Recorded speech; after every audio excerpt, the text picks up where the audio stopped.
and foremost, guys, just super excited to be here tonight. Man, this is when I get to speak, and 90% of the time when I speak, it is on a subject that I'm familiar with. Okay. Every now and then, I do something that I'm not familiar with. But most of I've been a college student. I've been a grad student, my master's degree. I was actually I did a fellowship with Michigan State University. And then, of course, my PhD, of course, was grad work. And let me just tell you, man, there's Dorothy said there's no place like home. I'm saying there's no place like school. There is no place like school. And once you get out of it, and maybe you don't decide to go back, you're gonna see how pivotal the academic world is. You're going to see how important, how imperative, how critical, how transcending, how transforming. Like, you're going to really get a chance when you get out of school and you get into the real world. You're going to get an opportunity to see just how beneficial school is. So here's what I want you to do for me, if you guys don't mind.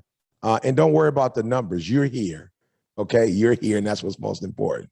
Okay, so we don't have to be in a room with 50,000 people. We don't have to be in a room with 10,000, 500, 100. You're here and you are important. All right, and this message is for you. So here's what I need you to do for me. This is critical. I need you to take out a piece of paper, or if you got your phone, you can pull your phone out. You can text yourself. I need you to ask yourself this question: why? Like, why am I in school? What do I hope to get from this experience? All right, I want you to write that down, because it is my belief that you get more out of a thing when you know why you're doing it. All right, and that's just the reality. So why? Why are you here? Why are you in school? What's the significance of it? Are you here because your parents want you to be here? Are you here because in my instance, at the time, my girlfriend was going to college. I was a high school dropout. And she said, look, if I go to college, for real, there's no guarantee that I'm going to graduate in 4 years and come back and date a high school dropout. So you have the probability of you staying with me and maybe marrying me is greater if you come to college. And so I was able to get my GED and go to college. All right. So I'm not suggesting that, if your parents want you to go, or there's some other reason that can't be a good reason, but you need to know why. Like, why am I here? What is it that I seek to accomplish? Because two things that happen. Number one, when you ask why, the clarity that comes from knowing why you are doing the thing is going to propel you in a way that it won't if you don't know. So I was in school, K through 12. I dropped out my, I guess technically I was a, 13th year in school, but I was classified as a junior. All right. And I just dropped out because it was my senior year. And I was just like, I just didn't see why I needed to stick around for another year when I didn't even see the significance of school. Okay. So number one, when you know why, there's a clarity that you have, and that clarity is powerful. That clarity is energy. That clarity is drive. That clarity is passion. It moves you, right? Now write this down. Number two, you are more resilient. You are much more resilient when you know why you're doing a thing. So let's just say, you are two people doing the exact same thing. One person's running a marathon because, their mom has cancer, and this marathon is to raise money for cancer, raise awareness for cancer, motivate the mom as she's going through radiation and chemotherapy, versus a person who's just doing it, because they are interested in running a marathon. Like, I really want you to think about, when it gets difficult, when it gets tough, which one of those individuals do you think it will be more resilient? Put that in the chat. Which one do you think? Grab your phones, put that in the chat. Which one do you think would be more resilient? Love to see your answer. Which one do you think would be more resilient? Let me see that in the chat. Good. I see a couple in the chat here. Let me go over to the chat. Please put it in the chat for me. Yep, the one that's motivated, the person that knows why they're doing what they're doing. Yep, absolutely. Good, good. Anybody else? Which one? The person whose mom has cancer and they're running because their mom has cancer, or the person that's just like, hey, I just woke up one day, I saw people running marathons on the internet. It looked fascinating. I want to run a marathon. Yeah. Which one do you think, guys? Put that in the chat for me. Which one? Yeah, the one who's running for cancer. Victoria, good. Is that 5-5? I could be saying that wrong.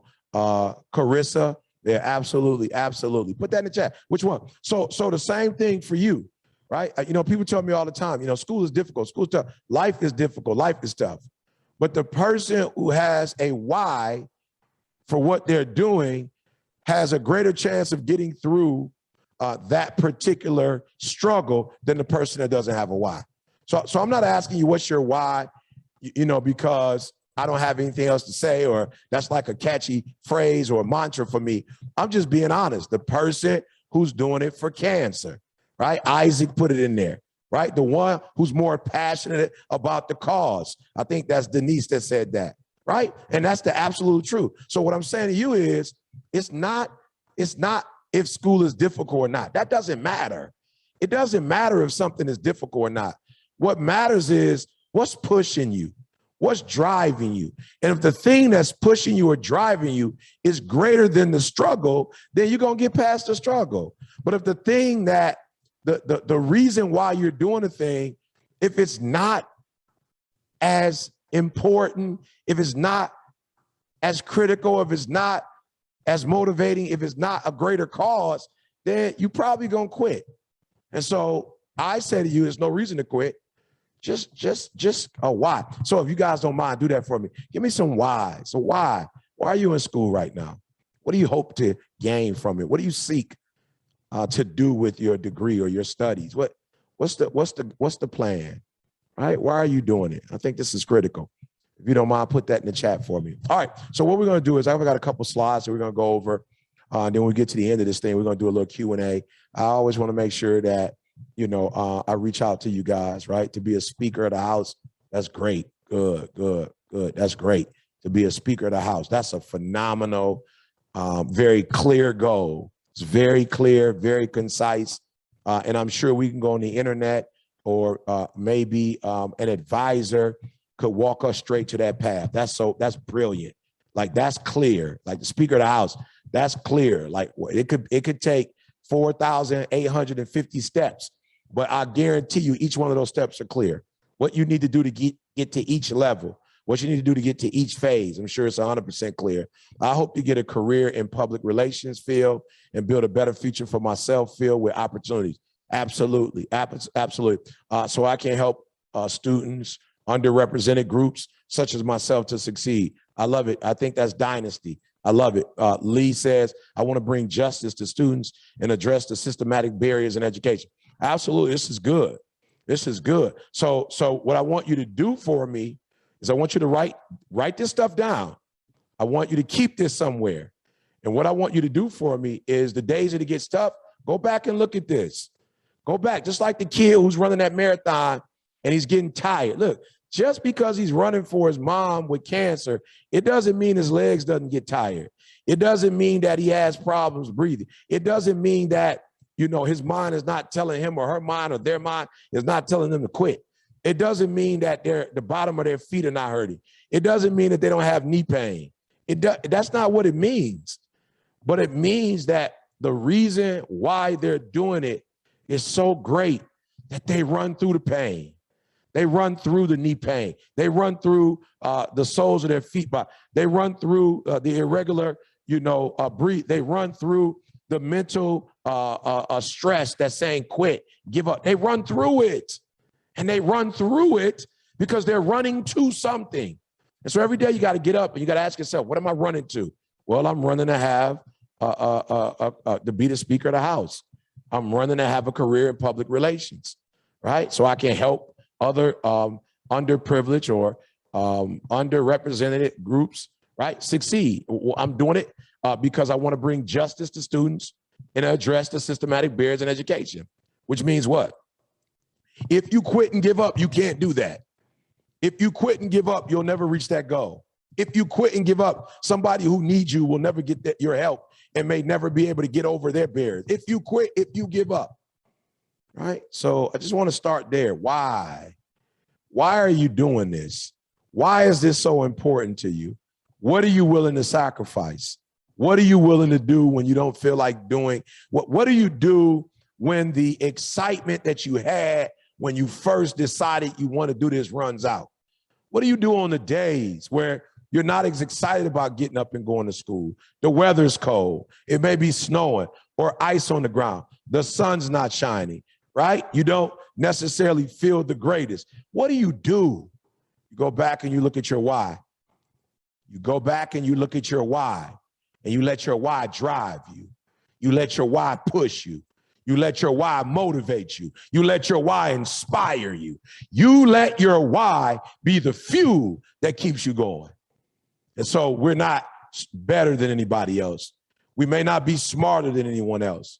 We may not necessarily have all the privileges that other people have, but what we have is a drive because we know why we're doing what we're doing. Beautiful. All right, we're going to look at these slides. I'm going to go through these slides with you guys. All right, and then afterwards, you have any questions, comments, or concerns, let's talk about it. So now that we have our why, we must use our why as fuel to be resilient, which means what? The capacity to recover quickly from a difficulty, toughness. So why is this word quickly, right? Why is quickly so important, right? Because if it takes you a month, that's some classes that you're missing, some lessons that you're missing, some opportunities that you're missing, right? Some connections that you're missing. Like, so resiliency is not just the capacity to recover, the ability to bounce back. It is the ability to recover quickly, the ability to bounce back quickly from difficulties and toughness. So one of the things that we see here is that difficulty is going to happen. Look, I tell people this all the time. If you don't experience difficulty, it means you're not doing anything. If there's no reason for you to be tough, listen to me, write this down. If it was easy, everybody would be Speaker of the House. If it was easy, everybody would have a degree in public relations. Like if it was easy, everybody would be in law. If it was easy, everybody would be a physician. If it was easy, everybody would do it. It's not easy, so it requires toughness, the ability to face certain challenges, certain roadblocks, certain difficulties, and press your way through. Now, it doesn't mean that you won't get tired. It doesn't mean you won't be frustrated. It doesn't mean you won't be mentally exhausted, but it means that you'll go get help. It means that you'll rest when you rest and rest when you must, but you will not quit. We should not attempt to make life easy. Rather, we should attempt to make ourselves stronger and more resilient. Again, we should not attempt to make life easier. It will not get any easier. Rather, we should attempt to make ourselves stronger and more resilient. Resilience is knowing that you are the only one with the power and the responsibility to pick yourself back up, right? What do I mean by this? That it would be great if we had parents that could pick us up, right? Oh, it would be great if our best friends could pick us up. But the reality is that nobody else is going to be Speaker of the House. Nobody else is going to have your particular role and responsibility as a public relations person. Nobody's going to do that, right? And so resilience is knowing that you are the only one with the power and the responsibility to pick yourself up. Now, here's what I love about that. It means that I don't have to rely on anyone externally. So it means that if the person that I love and I look up to and the person that's my mentor, the person who looks out for me, if that person is not available, then what do? No, you have the power within and you are responsible for picking yourself back up, right? This is the power of resilience, right? Now look at this next slide, right? Look at this next slide, all right? It's important after we understand the importance of resiliency, to become resilient. So let's look at three things that are going to help us to do that. Number one, we must embrace challenges as growth opportunities. Like, we can no longer see challenge as it's meant to break me, it's meant to destroy me. Listen to me. I realized by being homeless, being a high school dropout, facing some of the challenges that I faced, that has actually made me human, meaning that it's allowed me to understand people in a way that perhaps I would have never understood people if I had not gone through challenges. So challenges allow me to be able to relate. Challenges allow me to be able to speak to. Challenges allow me to understand people in a way that most people don't understand, and communicate in a way where I'm empathetic. Why? Because I've been through what you've been through. I understand what you're going through. So challenges are growth opportunities. Challenges are not meant to break us, destroy us. Challenges are not meant to make us quit, give up, or give in. They are meant to be embraced. Challenges are a part of the success journey. There are no opportunities, there are no growth opportunities that come without challenges. Number two, in the midst of these challenges, we must learn to be optimistic and kill the negativity. So here's what I call it. Write this down. Reframing. Reframing. So I used to have friends that used to say to me, man, Eric, can I borrow $200? I'm like, absolutely not.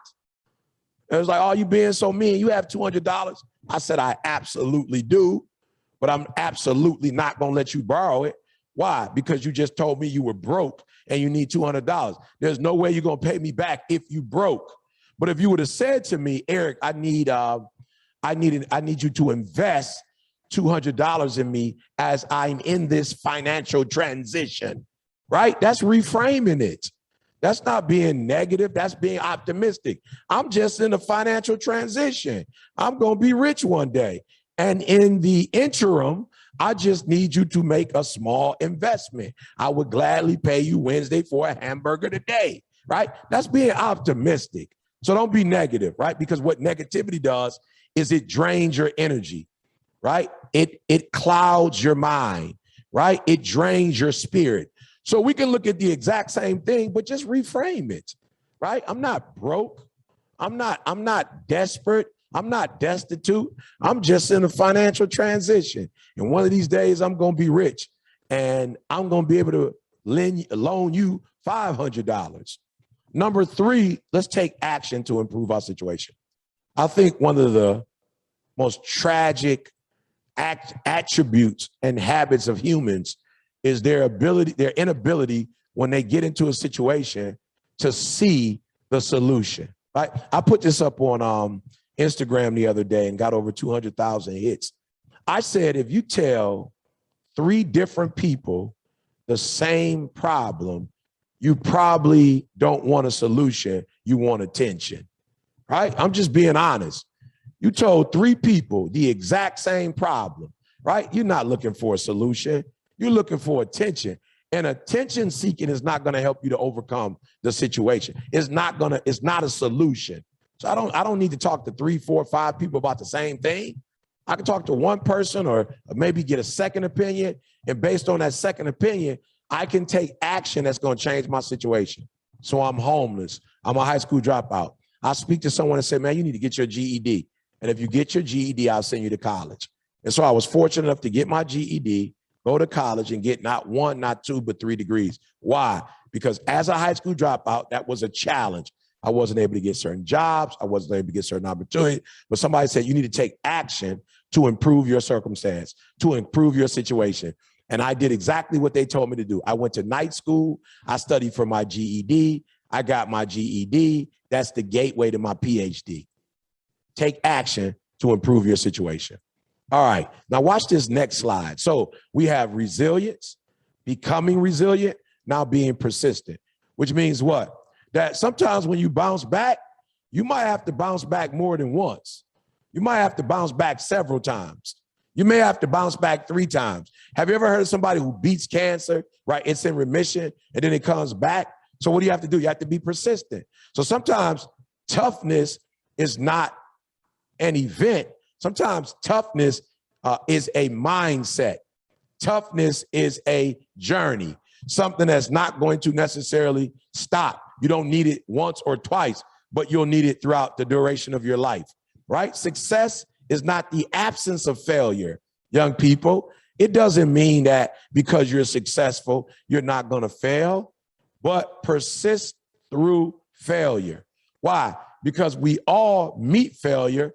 Some of us stop at the point of failure, and some of us persist beyond failure, and our homelessness comes because of persistence to owning multiple homes, to having a real estate portfolio, to being a high school dropout that goes from a GED to a PhD.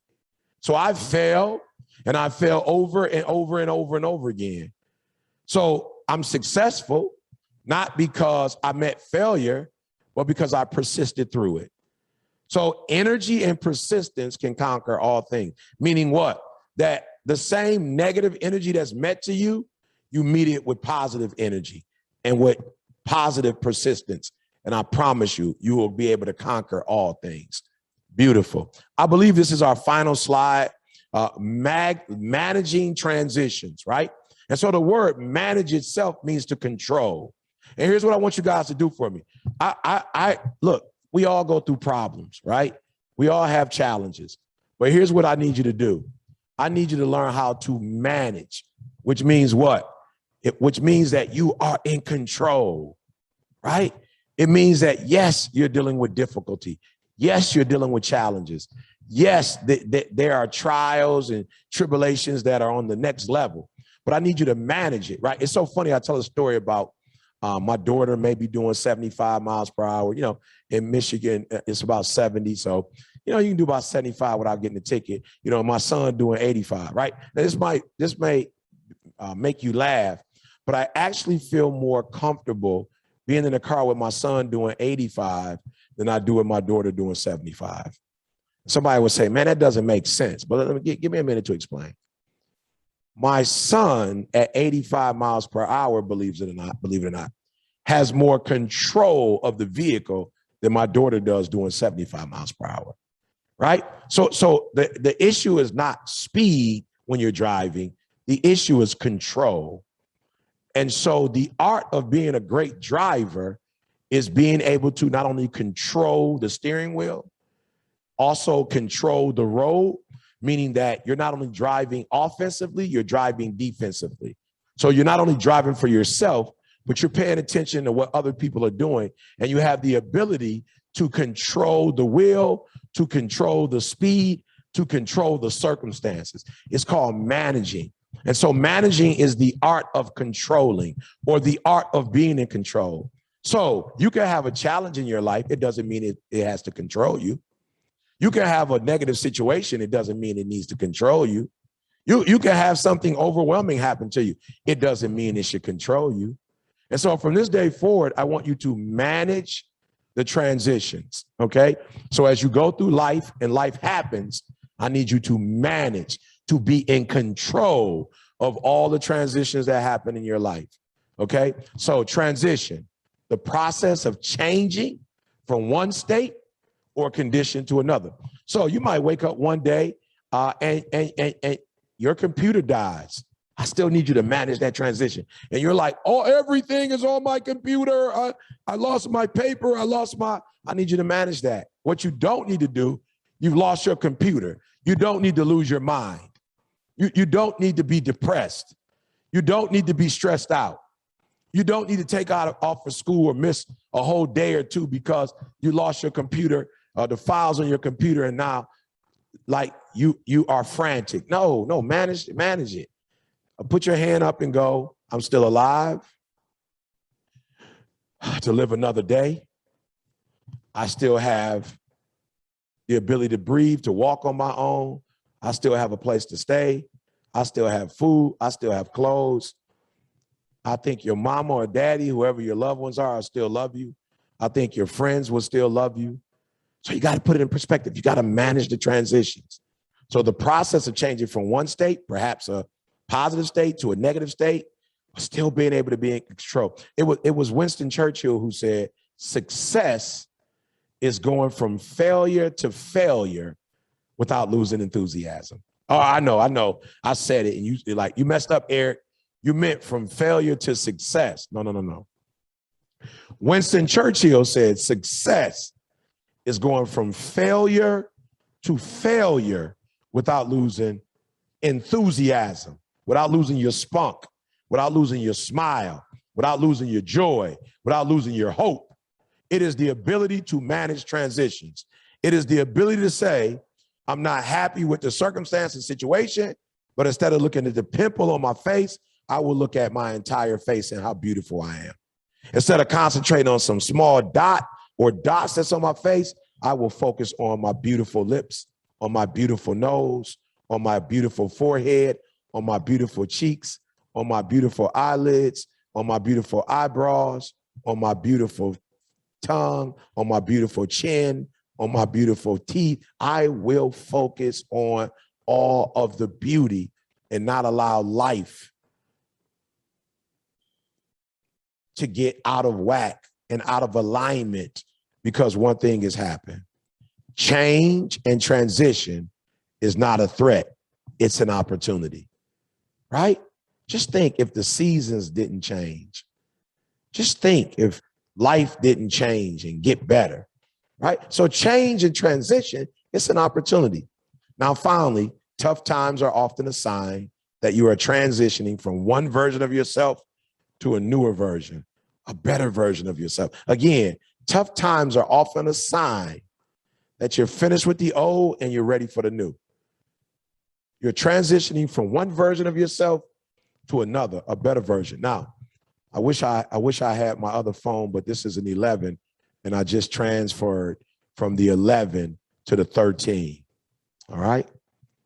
Oh, guys, I'm super excited. The camera's better. The depth of field is better. The blue is bluer. Oh man, the green is greener. A friend of mine had the 13 when we were in Mexico, and oh man, it looked fake. We were on the beach and the palm tree, everything looked fake. Listen to me. I ran home immediately, called a friend of mine at AT&T, and had the 13 shipped to me immediately. The old version was good. The new version is greater. All right, that's my time. Let's open up for Q&A. I want to give you an opportunity, guys, to ask some questions.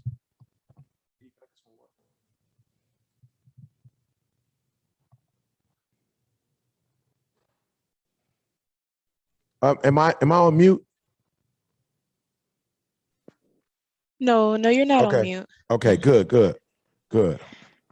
Any questions, comments, concerns, guys? I'd love to get your feedback.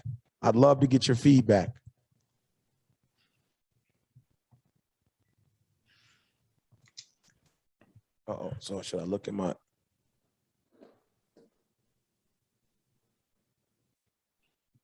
Was there any milestones in your life that made you say, I made it? You know, I think the first milestone, and write this down, small wins, right? What I don't want you guys getting caught up in is like the big stuff, right? Small wins. So I knew I was doing it when I stopped starting classes and only going for about 3 weeks and, dropping out the class. When I was able to get through midterms and stay in the class, I was like, man, I'm doing it.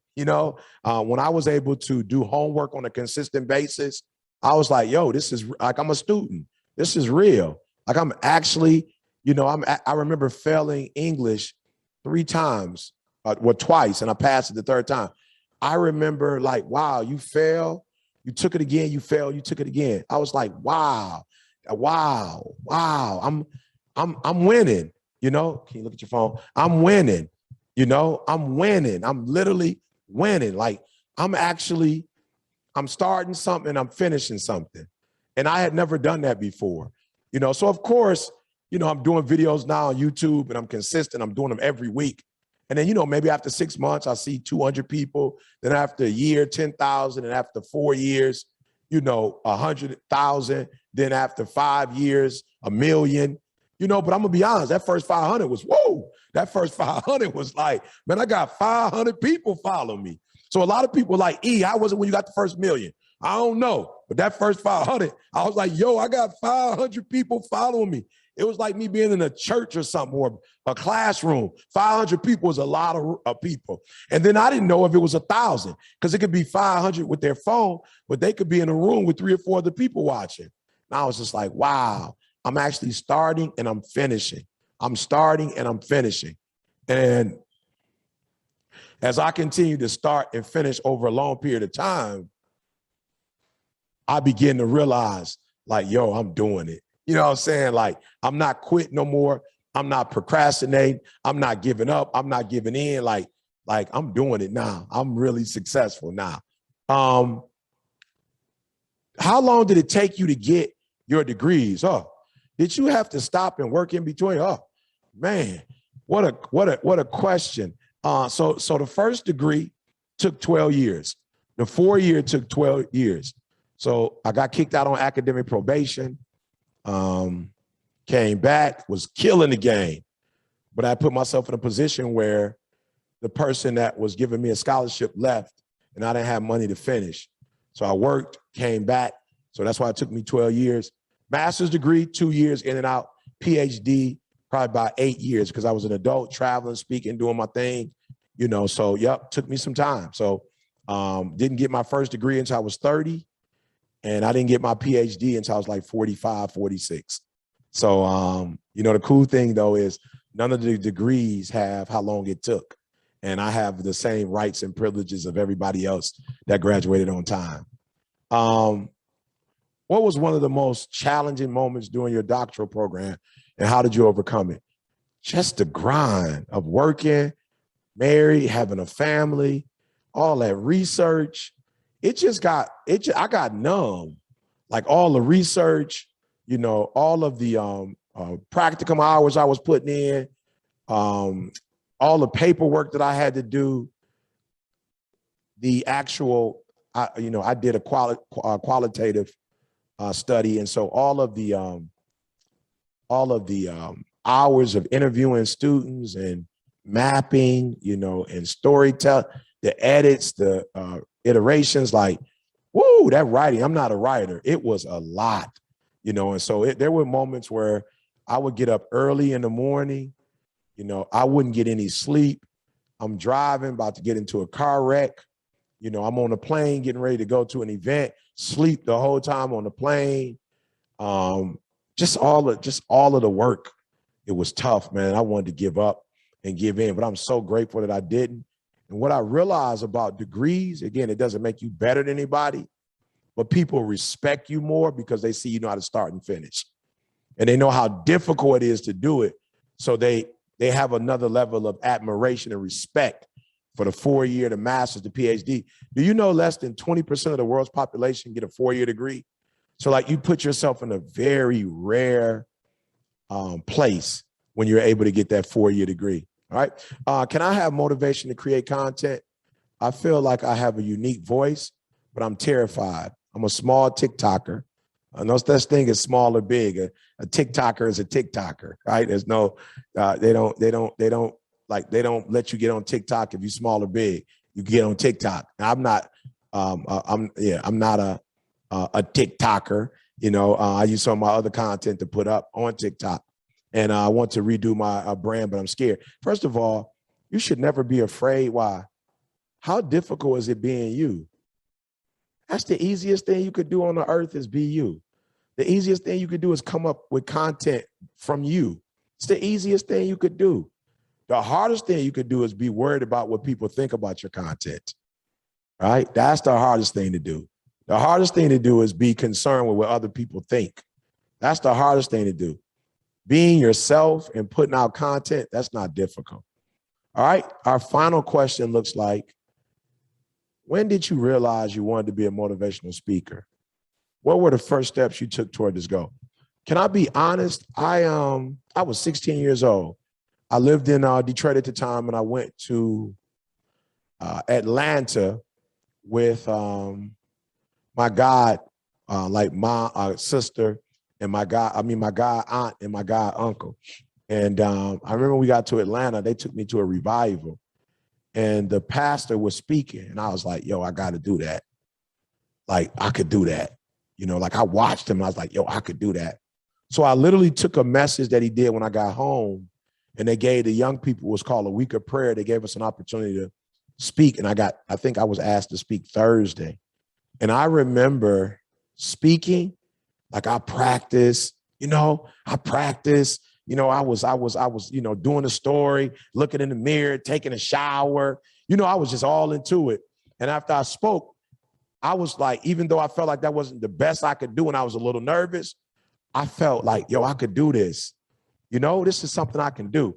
And so then when I got to college, I realized, a lot of people don't want to be preached at, but they don't mind, being motivated.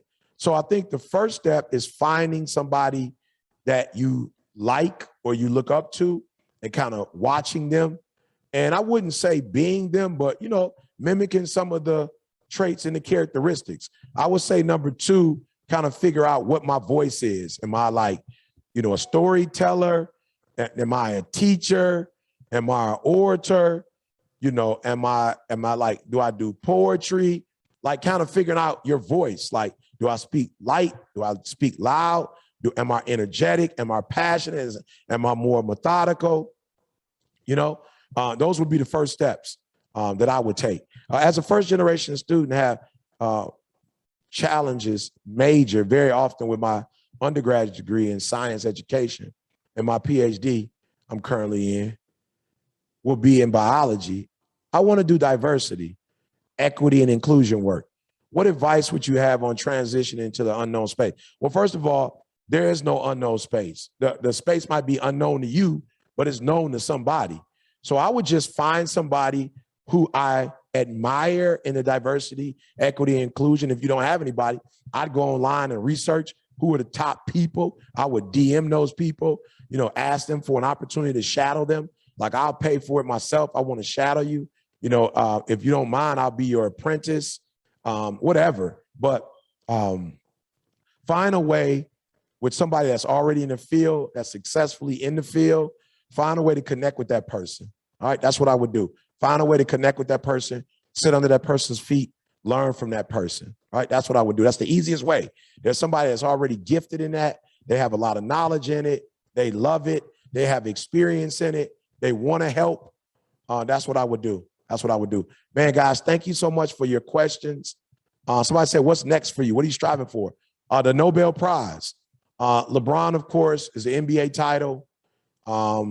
Football is the Lombardi Trophy. Hockey is the Stanley Cup. The Major League, pennant. I want to win the Nobel Prize because that is an award that says you've helped millions of people in a specific area. And for me, it'll be in education. Good. Thank you guys so much. Tonight's been rich. We've recorded it. Prayerfully, they'll share that recording with you. Keep doing what you guys are doing. Stay focused, stay committed, stay with it, y'all. Everything is going to be all right. The only way you can lose is if you quit. I repeat, the only way you can lose is if you quit. If you keep putting one foot in front of the other, you'll finally get to the end of the race. Thank you guys so much. I don't care if you're a freshman to a PhD candidate. Stay focused, stay alert, stay motivated, stay woke, and I guarantee you all your dreams will become a reality. Take care, guys. Thank you so much.